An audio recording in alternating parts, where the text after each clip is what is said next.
Welcome to another Stay Woke podcast. This is D. Ray Brinson. And of course, you got your boy, William West. Man, we out here. Getting it in one more time. I want to say thank you to everybody that's been rocking with us, listening to the podcast. We definitely appreciate it.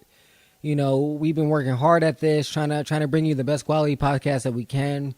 And we steadily improving, we steadily evolving because that's what we do. Never stay complacent.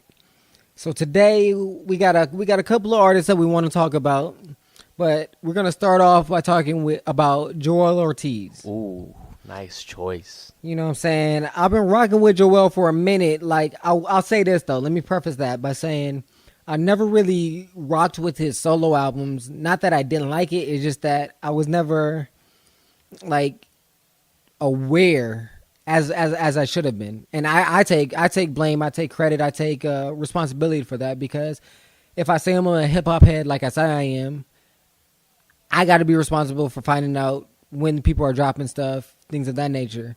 It's just to me that he doesn't have the same marketing, the same machine that gives you information about other artists that you know of. Like when Jay-Z drops an album, that's a major machine behind it, letting you know, Watch the Throne is out, Magna Carta's out. You know what I'm saying? Like, so, or even out of his own camp. You know what I mean? Like the rest of the Slaughterhouse, because you got the super out there Mr. VH1, Joe Buttons.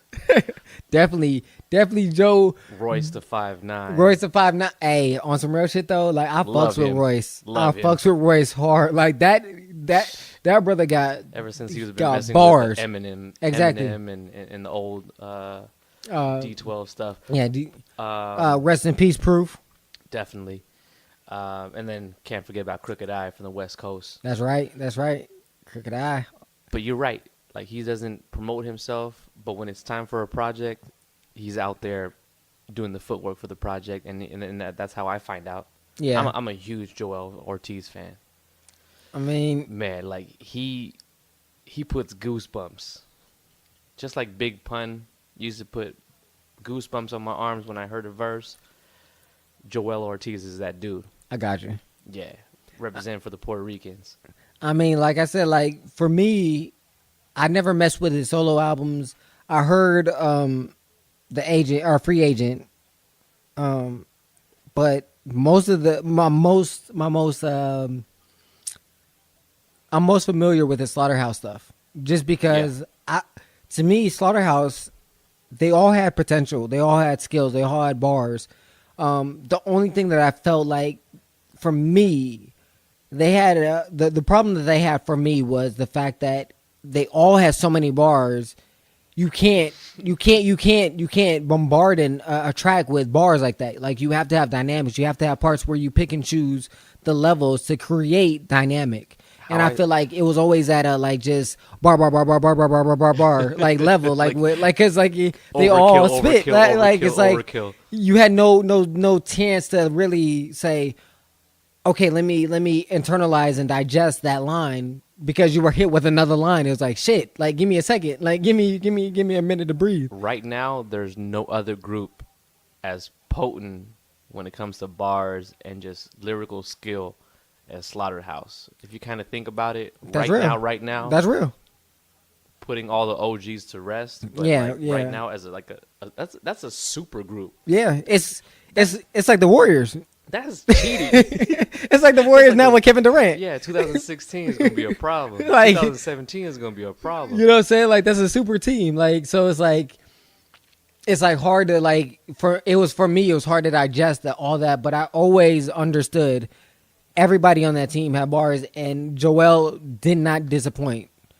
When he spit, you had to pay attention, because he was hitting you with some. It wasn't only the fact that he had the bars and that he had the metaphors, he had the similes. It was the fact that he's hitting you with real lyrical content, and he was hitting you with real, like, you felt the passion behind his words. He means it. Yeah, exactly. When he's talking about what he's talking about, he means it. He means it. He feels it. You feel that emotion emanating from him, and you have no other choice but to take that in and be like, damn, like, this is some real shit right here. And so that's why I respect it. And I when I found out about this album, I was like, you know what? I gotta give him the justice that he deserves because of what his previous records has proved that. So I gave it a listen, and that album's called That's Hip Hop. It just came out recently, not too long ago. Again, so the album's called That's Hip Hop. It's 10 tracks, and he hits you with, to me, the feel I get is he hits you with like 90s hip hop production, 90s hip hop flow with 2016 content. And I feel like he's also trying to bridge the gap between old and new. And the reason why I say that is because he has 2 tracks that stood out to me, not only for the lyrical content, but as well as the production and the feature. And that feature on one was Token, which is a younger cat that I found out about through Sway in the Morning. Okay. I saw him on there, and he was like 18, and the thing that caught my eye about him was the same thing that catches my ear about Joel, is the passion behind his verses. Like when he spits it, he's spitting it like if this is his last day on earth, and he's like, I'm There's trying to no save the tomorrow. world. Like I'm trying to save the world with this verse, That's and real. and you're gonna feel it. If you don't feel it, we all dead. And put it this way, I'm gonna put it out there. So like that is the feel that I got from Token. That's the very same reason why I mess with Joel Ortiz, because he really lives his lyrics, and he really, really, really is about his craft at the end of the day. And that's real, and that's so passionate, man. and that to me made sense why he picked Token to be on this album, because as a young cat, just think about, to me this is like the equivalent of LeBron James, Steph Curry saying, "Yo, Jordan, like what made you successful? Like playing a one-on-one game with Jordan." And Joel was like, "You know what? I see something in you, young one. I see something in you. Come on, play this game with me. Play this game with me. I'm gonna show you the ropes." And I feel like this is only gonna do anything but positive things for Token moving forward, because like I said, it not only brings confidence to this young MC, like this legend in his perspective, you know what I'm saying? And he is a legend in some regards because he's had the longevity that he's had. You know what I'm saying? Like you have to get to a point where to have the longevity that he's had and to still be relevant. How many people are out there that have that? You know what I'm saying? Even real cats that are on the list of being greats still haven't had that longevity. You know what I'm saying? Think about DMX. DMX had a nice long run, but he's not relevant now. In regards to recent things, Yeah. he's still relevant because of the body of work that he's put out. I'm not trying to disrespect him in any way. It's just there's a difference. Jay-Z's had that longevity. You know what I'm saying? Like Nas has had that longevity. Yeah. And he's still here. And he's still here. Like it's hard to have that, and you know what I'm saying, he's had that. So you got to respect that. And like I said, that's going to only give Token a lot more knowledge, a lot more insight of how he needs to maintain to be in this game. And from a person that shares something in common with him, and that's that passion. Because me listening to this album, listening to the first Slaughterhouse album, Joel still has that same passion. He still has that love for the games, that still dedication to wanting to be better. Because I see the growth as well. You know what I'm saying? He's still developing and still working on his crafts that you would assume he's already mastered. And it shows you that no matter what you do in life, like you could always get better. And like to still have that dedication, like as the Stay Woke podcast, as the SonicBreakdown.com, that's what I'm trying to do. That's what we're trying to do. Mm-hmm. Is continuously get better. And we hope that you see the growth that we're experiencing, you know? But Word up. Like I want to get your feedback or your opinion, because you have a way deeper appreciation for Joel's individual work. My favorite album is Free Agent so far. I have House Slippers too, right before it. And I listen to that too. It's part of my rotation. But when it comes to Free Agent, that was during a time where he was really going through some stuff. and he was being bounced around by, is he going to be Oh, that's right. Aftermath? That's right. Is he going to be signed to Dr. Dre? Is he going to be free? You know, that's why it's called Free Agent. So that album itself, whew, heaters on there. Production from Just Blaze, DJ Premier, Large Professor, Was he signed to a label so at that forth. time? No, he was supposed to be signed to Eminem and Dr. Dre. Aftermath. He was supposed to do So something. so that album is literally under no like But major in essence. no, that was under. And so Actually, it was under Koch. okay. So was that the Last time I reason why checked he was had Koch. was that the reason why he had the freedom to branch out to those producers? Because you know how the game is, depending on what label you are, they're not going to let you allow to fuck with other producers to a certain extent, unless you're Depends on your management. Yeah, who yeah. you're under. At the same time, like if you're under somebody that just really wants you to work in house, then that's what you're working. that's what with. I mean. So Do you think but if you're that working with allowed somebody- him the freedom to get those producers and to Yeah, be yeah. that in essence that raw? Yeah. At the same time, he was already stamped in New York. Yeah. Like he was solidified in New York. So that's his relationship with all these people. I feel like it was more organic than really kind of industry created. More game recognized game. Yeah, like, yeah. And he was looking familiar. Yeah. Because we watching the Boondocks as we tape this this podcast. So you know we in the And- Stay Woke Stay and Woke catching Studios Pokemon and catch a Pokemon at the same at the time. same damn time. So you know what I'm saying, like we gonna bring in all these references because you know the Stay Woke podcast we do random stuff like We that. stay relevant. You know what I'm saying? So we bring it all to connection. So game recognized game, and he's looking familiar. And so Just Blaze was like, you know, I respect your talent. I respect what you do. Let's work. Yeah. You know, we're gonna get these producers. We're gonna get these collaborations because after in preparation for this podcast, I did hear Free Agent before, but I had to look at it again, and I had to give it a listen again. And so like I was looking at put some money on it. Heaters, bruh. Chic Luch, Jadakiss, and Style Speed, the locks on that track with Joel. Like, man, when I heard it Yeah, again, I was like, "Yo, I'm slipping. He was putting that heat in. Who else? He had Fat Joe on that album. He had who Royce the else? 5'9", Royce the 5'9". even a feature from Just Blaze. Yep. Novell, Annie Yvette, Iffy. That was basically it when it came to the features. But it was a very dense album in essence of lyrical content because it was 17 tracks, great producers, great content, and then heavy hitters. That one shot, the song that you were talking about with Fat Joe, that like bring me back for me.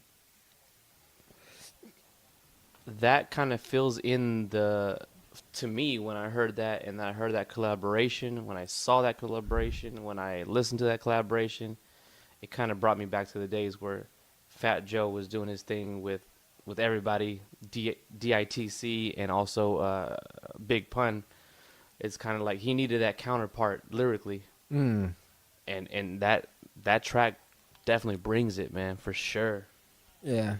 Okay, and to a certain extent, not saying to the same extent, but it allowed it made me think of when I listened to the new album, That's Hip Hop, the song with Chris Rivers. Mm-hmm.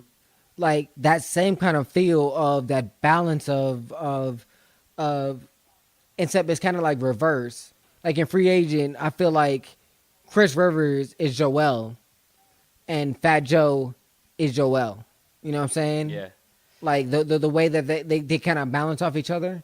It kind of that kind of Exactly. that mentorship. Like Until this day, you already know by now, I'm a huge Big Pun fan. So I'm just trying to find that person, that MC that fills that void, because there's no other.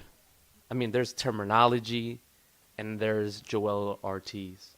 When it comes to MCs that really spit and come from that same class and that same era that me and you come from, that same Exactly. age range. There's Joel Ortiz and Terminology. Look up Terminology. Terminology is a beast as well. But man, when it comes to filling in that void for me, I need that big pun in my life, and Joel Ortiz is that dude for sure. And with this album, man, I'm feeling it. I'm already excited about it, and I'm definitely gonna give it a browse through, a listen through the whole thing, just from listening to what you've already kind of discovered from it. And Because this is more like your first discovery of Joel Ortiz, your first introduction yeah, like in into really basis, kind of going in depth into what his exactly. work is. And so for me, I was like I felt familiar with them, but then listening to this album, you feel more in tune with him as a solo project. Because with, again, not taking anything away from Slaughterhouse, but when you have that many heavy hitters, it's hard to really create an identity to me. And maybe I'm missing something, but that's my viewpoint on it. Is just that even taking into account another group, the Locks. When Jada came out with his solo project, I felt like I understood Jada way more than I did prior than when he was on the Locks. It's just because I felt like you got a deeper sense of him than the group. You know what I'm saying? And so that's just my feelings on groups. I'm not saying that I love the Locks. I love Slaughterhouse, but when you branch out, it also gives you a different taste, a different perspective on their take Yeah. and their creative minds. And I feel like this, like I said, this gives me a very '90s vibe, a very like this album is saying this is who I am and this is what I want hip hop to be, and that's why it's called That's Hip Hop. Like that's hip hop to me, in essence. Like he didn't finish the sentence, but it's for us to interpret the end of that sentence of that's hip hop. What are you feeling right now? Out of this whole album and going down the list of what you heard and what you listened to, what are you feeling? And the collaborations and the production on this album, what are you feeling? Go ahead. I mean, I feel like the production is very '90s, very New York esque, very bombastic. Um, I think that it's very very. I want to take bombastic out. I want to say it's very just New York, heavy hitting, hard hitting type of production. Like again, I'll say the two standout tracks for me was Token and Chris Rivers. Again, just because I felt the dynamics between Joel and them. The productions were very well done as well. Rep in New York was a very good track as well. I do feel like the beginning of the album was a little bit stronger than the end, but overall, I think it's a very good album. Especially again, this is for my really first introduction to Joel as an individual artist. Outside of Slaughterhouse, I did hear Free Agent, but when I heard it, it wasn't to the extent that I would really say that I gave it the chance. You know what I'm saying? I heard it, I thought it was good, but I didn't really delve into it. Well, welcome to the Joel life, Team Yawa. You're never gonna be disappointed. And that's gonna make me. That's why I rock with him. I'm gonna listen to the with him and Ill Mind. I believe it's called Human or The Human. So I'm gonna delve deeper into that. It's called Human, and I am gonna look into House Slipper because based on your recommendation as well. So, and that's the thing I love about music. Like we touched on with the female MCs, that music leads you to other things. Yep. It's like That's what real hip hop is about. It's connecting the dots. exactly. We talked about that. It's connecting the dots. Once you open up the CD, once you open up this artist, it's gonna lead you to the next best thing. Exactly. That is good for you. That is real. To me, it's like And you're only gonna be attracted to it because it's good and it's real. It's passionate. It's basically like the law of attractions. We're attracted to that one thing, and that branches us out to something else that we're attracted to something else we're attracted to. You know what I'm saying? Like that I believe is one of the added benefits of music is the connection.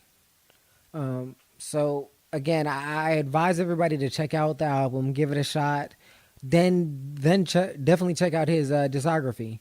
I think it's worth a listen. Just because, like I said, it's if you really like hip hop, if you're really in love with hip hop, the true essence of hip hop, lyricism, production, passion, uh, he covers all three bases. You know what I'm saying? And if you want to go back to House Slippers, that is actually an album where he is in the middle just of kind of controversy and self kind of, I would say, turmoil, where he's just kind of, he's definitely gonna, you get something really really personal out of him, out of House Slippers, because he's coming out of a situation where he's dealing with the industry drama Mm-hmm. and the politics that come with it, label drama, politics that come with it, and he really gives you an in-depth kind of look at that world. Like, he opens up. Mm. He not only opens up lyrically and in life, Mm. but he also he actually takes some leap of faith, putting in trust into some new, out of the ordinary producers that he puts together in that album to make an actually album. Mm. Because That's interesting. because if you look at Joel Ortiz, he's known as a battle rapper. He's known as a lyricist, and people like that are not, they're not glorified or looked at as really good Storytellers, in essence. architects of putting an album together. Yeah, they don't. The same thing that's the issue with Cassidy.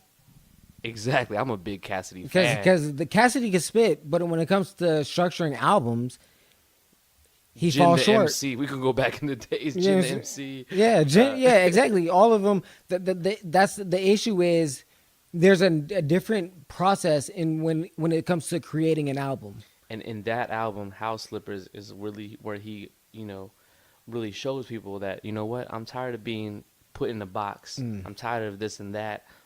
I'm actually putting my heart, my blood, my sweat, my tears, my own money on the line to actually show you where I can actually take this leap of faith and get out of my comfort zone and actually put my comfort zone in the hands of other people to create something bigger than what he's usually used to.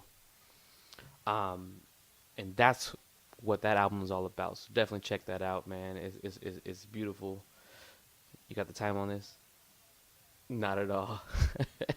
My man trying to look at the time. He's trying to. Hey, that's how we do it. You know what I'm saying? Man, I'm looking at this screen right now in front of me, and it's Chinese to me right now. I was like, hey, oh, some real. But like that's definitely an interesting point that I do think people tend to miss, because people wonder all the time when they say, like, you know, all these guys can freestyle, all these guys can battle rap. Like, yeah, that's a skill in itself. Don't get me wrong. But let's take this into basketball or football or a sport. That's like saying you know how to dribble, but you can't shoot. Like, you know what I'm saying? Or you know how to dribble and you can shoot, but if a man's defending you, you can't do anything. Like, you have to be diverse enough, because structuring an album is way different than just battle rapping. Way different than just freestyling. Way different than just even making a hot song. Because it's about the structure and formulating a song where it creates art, creates feelings, creates emotions, and varies over a gambit of emotions, and creating a beginning, ending, and conclusion. Like, that is why there's only so many classic albums. There's so many considered great, truly great albums, you know what I'm saying, out there. That's why the Kendricks, the J. Coles are so praised, because there's an art to that. You know what I'm saying? There's an art to that. Not just an art to storytelling in a rap, in a song, in one individual track, but the art of formulating that together to create an emotional ride over an entire album. And so I'm definitely going to have to give House Slippers a shot, like, you know, to really listen, because Mm-hmm. And because again, that's hip hop. I feel like Joel achieves that, and I don't. But I can't attest to how far he achieves it in comparison to House Slippers. Hmm. But for me, for this as my real first introduction to his solo project, It's a good he introduction. it's a good introduction. Really good introduction. Like I said, like I feel that very essence of hip hop, like the concept that he came with, he stuck to it and he executed it very well. I'm Latino, and I'm big on Latin music, reggaeton, and all that. Just to give you some history lesson on Joel Ortiz. Joel Ortiz, back in the days, he was actually pushing himself onto these reggaeton Latin albums and mixtapes. So Joel Ortiz, just go back into some days, and you can go back to the Chosen Few mixtapes, DJ Boy Wonder. Joel Ortiz, that's how I first found out about Joel Ortiz, is that he was doing remixes in English. He was spitting bars in English, but he was on top of Spanish albums and Spanish mixtapes, and that's how I found out about him, man. Um, it's just crazy how he was really, really, really, really hustling his voice to be heard, and now he's on Slaughterhouse. He's top of the game. I mean, he's doing projects with DJ Premier, Static Select, you name it, top tier producers, and it's crazy how long he's been putting his voice out there, man, to the public, man. Yeah, that's true. And I salute him.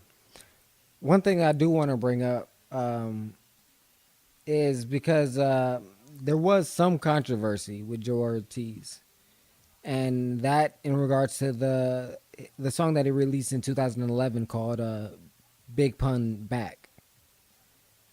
Man, I haven't heard it. Talk to me about it.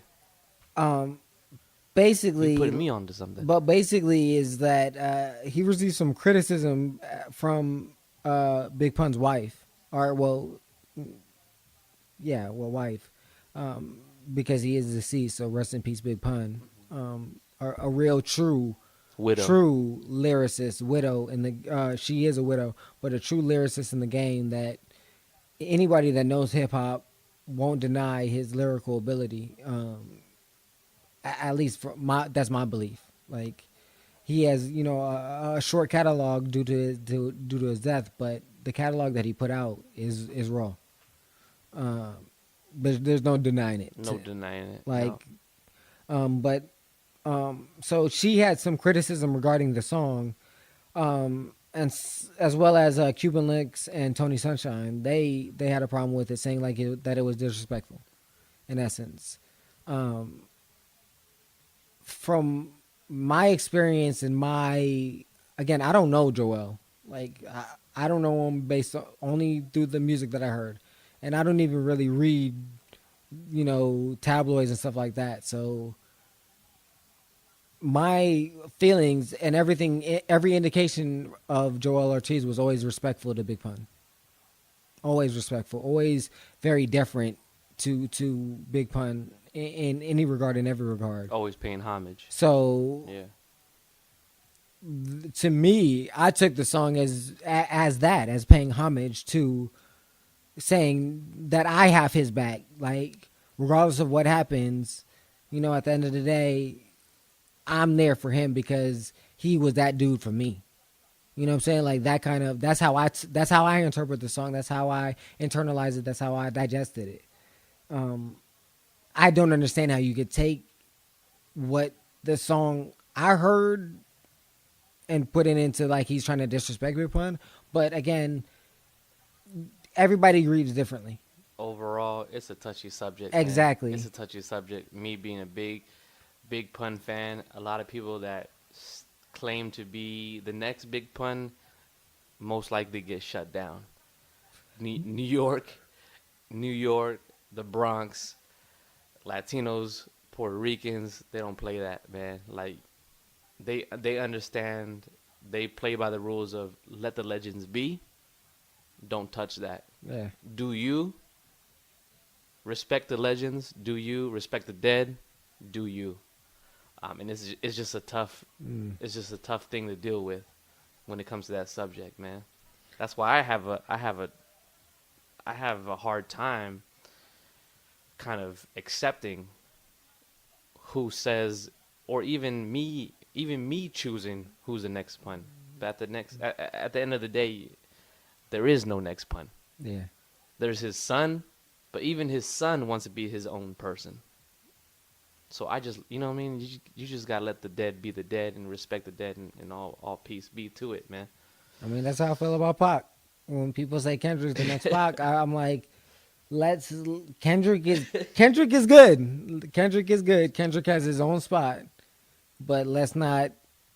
Pac is Pac. Kendrick is Kendrick. Let's let the dead, like you just said, let the dead be, because who knows what could have been, because they were still growing and evolving. Yeah, it's in the air. So let's just leave that. But I will say this on ending that part is that Fat Joe came to Joel's defense, and that he wasn't trying to be disrespectful. Yeah. And if people took it that way, that wasn't his intent. Because he rocks with him. He And rocks with Joel. Exactly. At the end of the day, like, it's hard to judge intent because who knows what anybody's intentions are. But I believe you need to let people's history speak for themselves. And like I said, my interaction that I've seen with Joel in regards to Big Pun, it's always been deferential. It's always been very respectful. So I'm going to assume that anything that he does moving forward or that he did was in that same tone. And I would hope people would do the same for me. If I've always treated you with respect, if you take something as disrespectful that I've done, please don't assume that it's disrespectful. Just assume that my history speaks for itself, that I've always treated you with respect. And if it came off disrespectful, it wasn't my intent. But I'm not saying don't call people out on it. But believe when they say if their intent wasn't their intent. If their history speaks to that, go with that. Now, if their history continues to speak that it doesn't, then go with that as well. Believe people who they are. And so, like I said, I think Joel Ortiz's album, That's Hip Hop, is worth a listen to. Give it a shot. I'm gonna give House Slippers a shot to the recommendation of Will. You know what I'm saying? So I recommend people do the same thing. Solid album. You know what I'm saying? So again, I do want to say also that guys, check out the sonicbreakdown.com. We did do a review on Kendrick Lamar's Untitled Unmastered. That's up there now. We also did a great tribute on Prince. That is, an article on Prince is up, as well as the podcast on Prince is up. So give those a listen and a read. I think it will have some information that you might not have known about Prince. I also think that it will, give you a perspective on like I said, my remembrance of Prince, and as well with the Kendrick Lamar. We take our time when we really listen to the music. We really dedicate and put time and energy into these articles and these podcasts. So, please give us some likes, give us some listens, comment, subscribe to the podcast. We appreciate all these things. Again, thank you. And we want to again give Joel Ortiz a shout out.